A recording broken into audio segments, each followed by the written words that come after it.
Tiffany Sallon with PA Ancestors, and we have Dr. William Roulston joining this week, and he's going to talk about his book, Researching Scots-Irish Ancestors.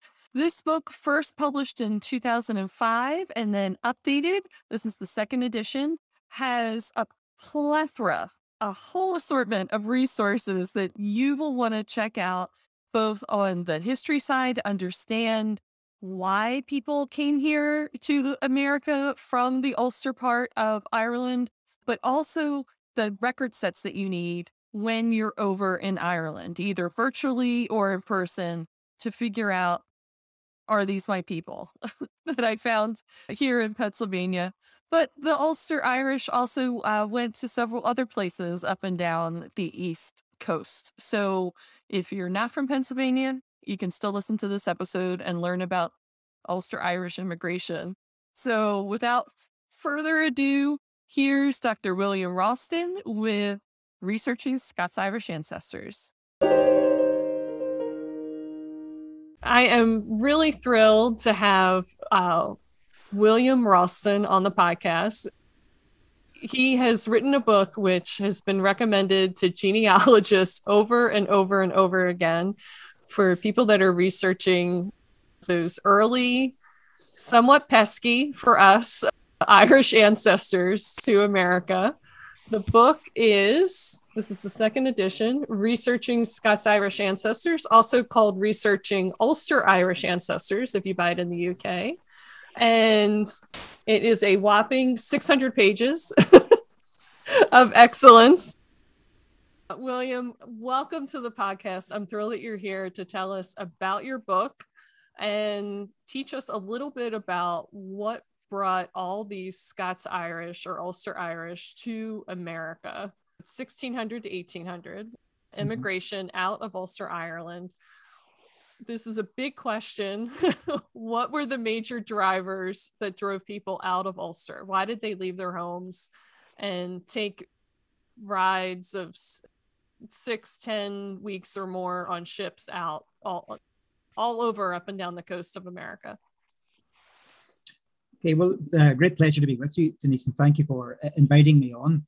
So we can really see the beginnings of migration from the northern province of Ireland, Ulster, to America from the late 17th century onwards. We even go back to the 1680s. We do see an outflow of migrants from the northern ports of Ireland to places such as Delaware, Maryland, and so on. So that's particularly associated with the northwest of the island. So Donegal and joining parts of counties Tyrone and Londonderry, and the flow really coming out through the port of Derry itself. So we've figures such as Francis McKeamy, who was born in North Donegal and who emigrated to America about 1683, and who's regarded as the father of American Presbyterianism. He was instrumental in establishing the Presbyterian Church along the eastern seaboard. So we move into the 18th century. What we find is that throughout the 18th century, there are various surges in immigration. There are peaks and troughs of immigration.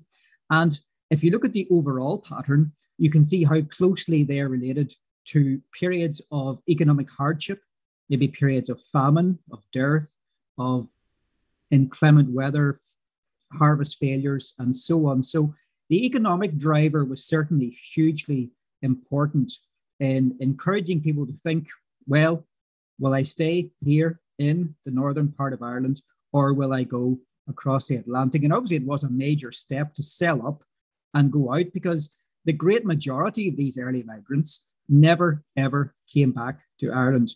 Going to America really was, something there was no turning back. Once you'd made that decision, once you'd stepped on the boat, that was really it. Now, accompanying the economic factors in immigration, we also see the religious situation for nonconformists in Ireland. Now, in the 18th century and well into the 19th century, the established or state church in Ireland was the Church of Ireland, an Episcopalian church. The great majority of the people in Ireland were not members of it. And even in Ulster, the established church only enjoyed the support of a minority of the population. For Catholics and for Presbyterians and for others like Quakers, they did not owe allegiance to the Church of Ireland. However, they were still forced to accept it as the dominant religious body. If we're thinking of the position for Presbyterians, and remembering that while Presbyterians were certainly not the only religious grouping to leave Ireland in this period, for a long period, they were certainly the dominant element in that migration. So for Presbyterians, for example, thanks to legislation of 1704, Presbyterians could not hold public office in Ireland. They were disbarred from that. To hold public office in Ireland, you had to produce a certificate to show that you'd taken communion in the Church of Ireland Church. This was known as the Test Act.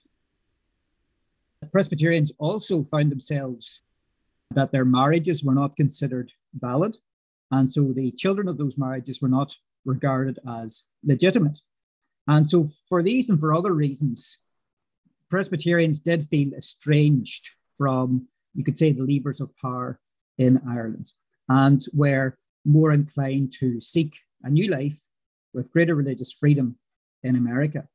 Now, when it comes to the factors, you might say the religious factor, the economic factor, it's not as if people were weighing up in their minds, right, these are religious reasons I could maybe go, these are the economic reasons. It was all sort of bound up. They saw the world through, the one lens, you could say. So economic factors, religious factors, other factors were all part of the one worldview that they had. So certainly, when we look at the period, we think of the late 1710s, and there we see a major outflow of migration from North Ulster to not simply to New England, but it's very much associated with New England to Massachusetts, New Hampshire, Maine. We also see migration in some numbers into Pennsylvania as well, and that continues increasingly so that eventually Pennsylvania does become the epicenter of migration from Ulster to America. Yeah, I was doing some reading yesterday, and that it's estimated at the time of our revolution in 1776 that a third of the population of Pennsylvania was Ulster Irish. So, I mean, phenomenal numbers. So we're talking, of course, we didn't do our first census, actual official count of people until 1790 as a country. And at that point, Pennsylvania had 400,000 residents. So, maybe 100,000 of the people that lived here by 1776 were Ulster Irish, which is a phenomenal number because they might have been, it sounds like first generation, maybe second generation, here. And came, she said, not very wealthy. So many indentured themselves in order to pay for their passage. Is that correct? It is, yes. So let's just take Pennsylvania for a moment. So yes, the immigrants from Ireland were beginning to arrive in Pennsylvania, certainly from the late 17th century. Many of the earliest migrants from Ireland were actually Quakers, not maybe surprising given Pennsylvania's history. So there was certainly a migration of Irish, many of whom came from the northern part of Ireland to Pennsylvania from the end of the 17th century onwards. In terms of the overall numbers, well, nobody really knows. Estimates range from as low as 60,000 to as high as 250,000 migrants from Ulster going to America in this period. So if we even take a figure roughly in between, say, even 100 to 120,000, that still is a very substantial flow of people across the Atlantic. Some of the immigrants went over, you might say, under their own steam. They paid their own passage. They maybe were able to sell whatever they possessed in Ireland. If they were farmers, they could sell off their livestock and their farm holdings. They could actually maybe, there was something in phenomenon, particularly associated with Ulster, where a farmer could sell his farm to the farmer. Now, it wasn't an outright sale because at this time farmers were tenants. They didn't own their land outright. They were tenants on an estate, so they paid a landlord an annual rent for their farm. but they had this idea that they had tenant rights, so they could sell the right to occupy their farm to an incomer, and that also helped to pay the passage to America and to help set themselves up when they arrived in the New World. But as well as those who paid their own passage, a very high proportion of immigrants were either indentured servants or redemptioners. So people who either indentured themselves, so worked for a certain number of years to pay their passage, or people who on their arrival in America would have someone pay the passage for them. So, as you know, so you had a mixture of the means by which people crossed the Atlantic, from those who paid their own passage themselves to those who had to pay their passage or find the money to pay their passage some other way. And yes, unfortunately, there are no lists of passengers boarding a ship in Ireland and then arriving, sailing across America for the 18th century. So for the vast majority of immigrants, the overwhelming majority, we have simply no information at all about their passage. In a few instances, the passengers on a ship may well have written a statement in which they express their thanks to the captain of the ship for his good conduct towards them, how he cared for them, looked after them. And that may have been published in a newspaper in America and then picked up and published again in a newspaper in Ireland. So the Belfast Newsletter, which began publication in 1737, includes a number, not a huge number, but certainly a number of these expressions of thanks from the passengers to their captain, which may include a list of names of at least a proportion of the passengers on the ship. So you do find those, from the late 1760s, 1770s, which do at least give us an idea of who was on those particular ships, but they still represent only a small minority of those who actually crossed the Atlantic in this period from Ireland. Okay. And if we wanted to follow up, I guess if we're trying to match up these tenants who might have sold their rights, would there be records of those sales or that transfer? No, it was Okay. it was largely an informal arrangement, actually. Okay. Occasionally, you may find in estate correspondence the letters back and forth between the landlord and his agents, maybe discussions about tenants who were planning to do this. Okay. And maybe the sanction of the landlord was needed before it could happen. But no, largely these were really informal, verbal arrangements. And sadly, there are no records of those. Okay. Yeah, on our end, the indenture contracts vary too. So it becomes also as difficult. So in your book, Researching Scots-Irish Ancestors, the one record set, I mean, you go through all the record sets that we as genealogists can use in Ulster, in Northern Ireland, to research our ancestors. But the one record set I was surprised about, the one group, was Moravians. So the head of the Moravian church, the headquarters is here in Pennsylvania. And I always thought of Moravians as being German. Like I just assumed they're all German speakers, So they had an Irish group too? Yeah. Okay. Yeah. Through, I suppose you could say, missionary endeavor, and particularly the work of a man called John Cennick or Kennick, I'm not sure how it's pronounced, but Cennick. The Moravians established a presence in Ireland in the mid 1700s.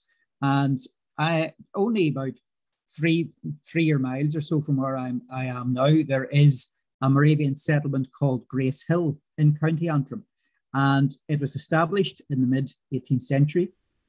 It's a planned village. It's laid out around the central square with a school and a church and buildings around it. And behind the church, set slightly back from the church, is a long rectangular graveyard with a path running down the center of it. And on one side, men are buried, and on the other side, women are buried. Now, I'm not sure if that is a practice found in Moravian churchyards, cemeteries in Pennsylvania. It's not the standard practice for Moravian cemeteries in Ireland even. There are other Moravian graveyards and they don't follow that practice, but it is certainly a highly unusual phenomenon. So, yes, well, within the Moravian settlement, there were a proportion of people of Central European background. People from, you can see, if you look at the headstones, you'll see people who were born in Saxony and so on. But you might say local people from the Grace Hill area were also joining the Moravian Church. And Moravians are fantastic record keepers. Oh, yeah. Their records in Ireland are superb. There are two religious groups in Ireland that keep absolutely superb records, Moravians and Quakers. So if anybody does have a Moravian or a Quaker ancestor, the chances are they could find out a huge amount of information about them through church records, through records kept by those churches. Okay. Yeah, that just really blew my mind. I saw Moravians and it kind of made sense. Maybe if you were part of the Moravian faith, or at least interested in it, you might have landed in Pennsylvania because you knew, you might have heard it was more of an option here than Maryland was a Catholic colony for a long time and then kicked the Catholics out. There was some other drama going on around us, around Pennsylvania at the time. So I'm just going to ask you about this one Irish thing. So as an American, when we think about Irish history, it feels like there's like regular rebellions, that occur and they get a little confusing, at least for us. So I never know how serious it is. So the 1798 rebellion, like how influential was that? Was that like a huge immigration push out of the country, or was this more of an internal matter? Yeah. Well, it did certainly impact upon immigration from Ireland. Writing a little bit of background to it, in 1791, the Society of United Irishmen was founded in Belfast, and by mainly middle-class Presbyterians. Soon afterwards, other branches of the United Irishmen were founded in Dublin and other places. So initially, they were campaigning for parliamentary reform and an end to outside interference in Irish affairs. In other words, the interference of the Westminster Parliament in Irish affairs. So remembering that in 1791, the only people who could vote were Protestant men who possessed a freehold, and a freehold was, for electoral purposes, the possession of a lease for lives. So a lease that would not expire until certain individuals named on that lease had died. So only Protestant men over 21 for freehold. So Catholics were excluded from being able to vote.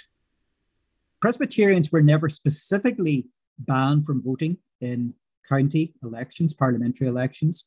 However, the elite, the MPs, the lords, were almost exclusively members of the Church of Ireland, which again, as I said, represented only a minority, even a minority within the Protestant population in Ulster.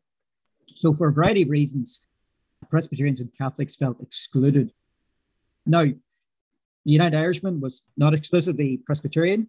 It had Catholic members, even had some Church of Ireland, a proportion of its membership as well. So the government was concerned about what its intentions were and took actions to suppress it. So the United Irishman really reorganized itself as a more revolutionary movement. They looked to revolutionary France for assistance. Now, the rebellion itself began in Ulster in early June 1798. It began in Leinster, the province of Leinster in the south of Ireland, in late May 1798. It began in Ulster in June 1798, but really it lasted for only a little over a week. There were some initial United Irish successes, but eventually the rebellion was crushed, and the United Irishmen were defeated by the you might say, the government forces. It did result in immigration at different stages. So there was a proportion of people who emigrated before 1798, people who were maybe suspected of involvement in the Irishman, who decided, well, it's better that I get out before I'm arrested and maybe even hanged. In the immediate aftermath of the rebellion, there were others who fled to America, some who'd actually been involved in the battles, who'd actually been out in arms, decided they'd be better to go. Others were banished, so they were simply given the choice: you have to leave Ireland by this date, or else, you will be incarcerated. And then in the years after that, after the rebellion, some who maybe just couldn't settle, couldn't adjust, also decided that they would be better to emigrate to America. So you might say you see different phases in the immigration around the 1798 period, some directly as a result of the rebellion, some before, and some in its following years. So Pennsylvania was a very popular destination for people from Ulster.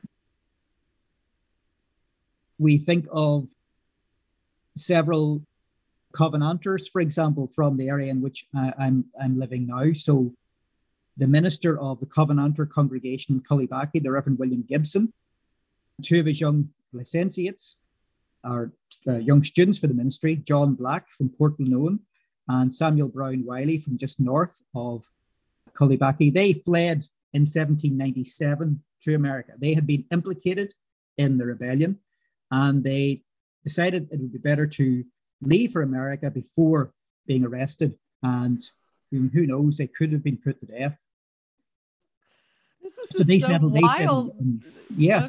It's so wild to me. Like, you just think the government's coming after you and you just get on a ship and leave, Yes. Well, I mean, there are all sorts of stories about people who were, carried, the slob lands of Lough Foyle to a waiting boat and then taken out to a sailing ship and then going across to Philadelphia or whatever, or people hidden in barrels and so on. So there are some really fascinating stories of how people managed to get out at that time. I wonder too if that explains why sometimes we have a hard time on our end finding records of where people came from. They might have wanted to cover that up, cover their tracks a little bit and not be too explicit, just head out, separate themselves from maybe too many connections to home that weren't safe to have, get out of the cities and live with some like-minded folks in the middle of nowhere of Pennsylvania versus maybe risk getting arrested or shipped back or, harmed in some way. Yeah.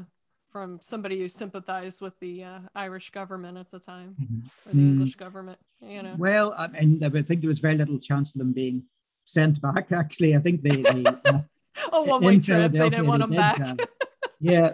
Well, they did settle. Now, some, of course, vanish, disappear, keep low, but others went on to become fairly prominent in, politics and in other ways and business and so on in America. We think of the likes of Patrick Kerr Rogers, who was from Omagh, who left for America because of his alleged involvement in the United Irishmen. He became a very prominent educator, and whose son, William Barton Rogers, was the founder of MIT. Ah, there you go. Yeah. That's not slacking off at all. That's pretty, pretty big deal. So is there anything else about the book that you want to let people know about? This is the second edition. The second edition was updated in 2018. What else would you like people to know about the book? And this gets recommended to genealogists in America because you not only explain the various record sets that exist that that aren't like ours. Obviously, we can make some comparisons, but you actually give a methodology on how to research it. So start here. You want to make sure you have this in line before you approach this record set, because a lot of us are so used to typing in the search box and just getting an answer, and we can't do that in this case. We're not just searching names. So what else do people need to know about the book and in terms of doing the research? I suppose, first of all, I would emphasize that no one should buy the book thinking that they now will definitely, absolutely find their ancestors without.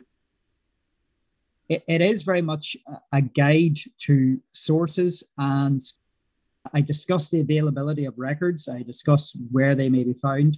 It's very much focused on records still in the archives rather than records that can be found online. So I focus a great deal on estate papers, the records of these landed estates, bearing in mind what I've said already about farmers did not own their land, they were tenants. So the records relating to the management of these estates form a really vast archive of material, and they are particularly good for the province of Ulster, at least for parts of the province of Ulster. Now, of course, again, I emphasize, you're not always going to find an ancestor in a landed estate collection, but over the years, I have seen people make real breakthroughs in their research through landed estate papers, maybe even in a few instances getting right back into the 1600s through estate papers. So I devote quite a bit of space in the book to discussing those records and also to listing them in as much detail as. So I've got 100 pages of records on estates for all 9 counties of the province of Ulster. I also, in the new edition, discuss the issue of emigration and records relating to immigration. So I've said already that there are no official lists of passengers from the 18th century. However, you can find information on your ancestors potentially through other sources. So maybe even through church records, for instance. You might find information on your ancestors emigrating through newspapers. You might find, a proportion of people who emigrated to America, or not emigrated, who traveled to America in the 18th century, did so as prisoners. They were transportation. People were sent as prisoners to America. Now, that ended with, of course, the outbreak of the American Revolutionary War. Then from 1791, criminals were transported to Australia from Ireland, but a proportion went out as convicts to America.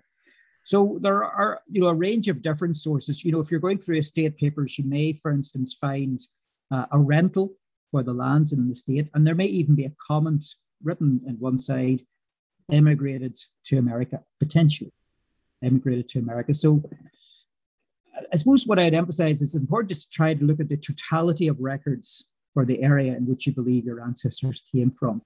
So look at the church records and don't be restricting yourself. Well, I'm only going to look at Presbyterian records. No, if they exist, look at all the records available for that locality. Look at all the land records available for that. Find out what else is available. Through the book, I include a parish by parish summary for all 9 counties of Ulster of the records that are available, whether church records, estate records, or just miscellaneous obscure records, just an obscure listing of names from a particular source drawn up for some reason now lost in the mists of time. So it's a sort of thing that I hope people will find helpful to them in just getting to grips with the broad range of sources that are out there. Research in the 18th century is not easy. Some people will struggle. Some people will not be successful, sadly. That's just the nature of genealogy. But at least it gives them something to get hold of and see what the potential is, at least. What at least is the potential. And really, until you start looking, you don't know what you'll find. Isn't that the truth? You really do have to just start looking. And you've provided a really comprehensive, it almost operates like a checklist, that we can make sure we have checked everywhere and use your methods. Is there anything the Ulster Historical Foundation has coming up this winter, given it looks like we could be going through another winter of COVID lockdowns and things being online, which I'm not complaining about the online part at all, because that's been wonderful. So anything coming up that genealogists here in America could take advantage of that you're doing on your side of the pond? Yes, well, in response to COVID, we have moved some of our courses online. I mean, we used to do in-person courses, but sadly, that's not an option right now. So if you check out our website, ancestryireland.com, you can find a listing of the courses that we offer. So, for instance, we offer a detailed course on Irish genealogy, over the last 4 centuries. There's something like 28 hours of lectures. And we also include within a series of workshops or Q&A sessions. So people can come on to Zoom and can actually ask us questions directly about their research. And my colleagues, Binton and Gillian and myself, are there to help answer questions from people as part of our genealogy courses, or online genealogy courses. So certainly check out our website to see what we have lined up over the autumn and winter months. Okay, perfect. I will include that link in the show notes and encourage people to go there, because I know we'll be looking for things to do this winter again, so we can stay, we'll be at home.